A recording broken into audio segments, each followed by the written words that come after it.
అయితే ఇంకా పెళ్లి చేసుకుంటా అని అంటుండు, ఏదిస్తుండు. చాలాసార్లు నేను కూడా చచ్చిపోవాలని కూడా ఊరు వేసుకున్నా సార్. ఆయన టార్చర్ పెట్టే టార్చర్కి. అయితే నేను ఎప్పుడైనా నేను బాధ పెట్టను, ఏం చేసిన నా తల్లి లాగానే చూసుకుంటా, నీదే పెత్తనం, నీదే మంచోడు అని బొంగిచ్చిండు. అయినా కూడా నేను ఒప్పుకోలేదు. ఎవరైనా మా బావోళ్ళు కానీ మా అన్నయ్య వాళ్ళు ఎవరైనా ఈయన పెళ్లి చేసుకుంటా అంటే ఎవరు ఒప్పుకోలే, ఎవరు ముందు రాలే. అయితే ఈయన డీసంకి పోతాడు, ఆడే ఒక అమ్మాయిని నేను పెళ్లి చేసుకుంటా అని చెప్పిండు. అయితే పోతుండు మా బావ, మనం కూడా అమ్మాయిని పెళ్లి చేసుకోవద్దు, ఏం వద్దు, ఆపదామని మా బావని తీసుకొని నేను పోయినా సార్. అయితే ఆడ నువ్వు సంతకం పెట్టాలి, పెళ్లి చేసుకొని వచ్చి నువ్వు సంతకం పెట్టాలి, నీకు ఇంకా పిల్లలు కావాలని అంటున్నావు కదా, నాకు అవసరమే లేదు అసలు అని అంటే మా బావ నాకు ఇద్దరు పట్టుకొని సంతకం పెట్టించుకున్నారు. పెళ్లి అయిపోయిన తర్వాత సంతకం పెట్టించుకున్నారు.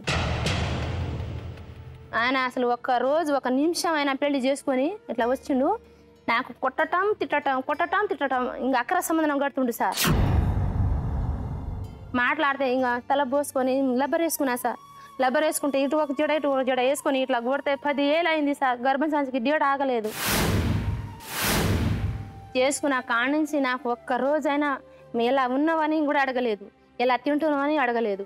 అయితే నేను ఒకరోజు ఇంట్లో డబ్బులు లేవు, ఏం లేవు అని నేను సుతారి పని కానీ పోయినా సార్. పోతే నువ్వు సుతారి పనికి పోయినావు, పొలంలో పని ఉంది అని వచ్చి వాంసికర్రతో కొడితే 5 కుట్లు పడ్డది. ఏలే ఇట్లా పోయింది సార్. కొడితే అన్నయ్య వాళ్ళ దగ్గర పోతే అన్నయ్య వాళ్ళు కేసు పెట్టారు. నువ్వు పోలీసు వాళ్ళతో వాళ్ళని పోయినావా అని కొడితే ఒక్కొక్క దెబ్బ కాదు సార్.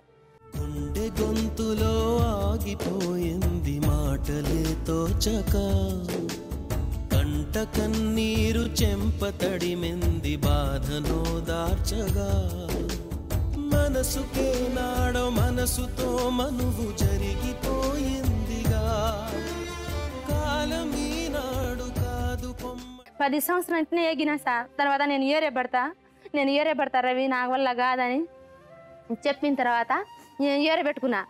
ఇది ఎవరిని ఉన్నామని నువ్వు ఏరే పెట్టుకున్నావని ఆడ ఒక్కొక్క దెబ్బ కాదు సార్ కొట్టింది. అసలు కొడితే అసలు ఆ దెబ్బతోని అన్నయ్యకి వాళ్ళకి ఫోన్ చేస్తే అన్నయ్య వాళ్ళు ఎప్పుడైనా కొడితేనే ఉంటాడు, నువ్వు విడాకులు తీసుకో అమ్మాయి అని తీసుకొని పోయారు. నాకు సంవత్సరం ఉంచిర్రు సార్.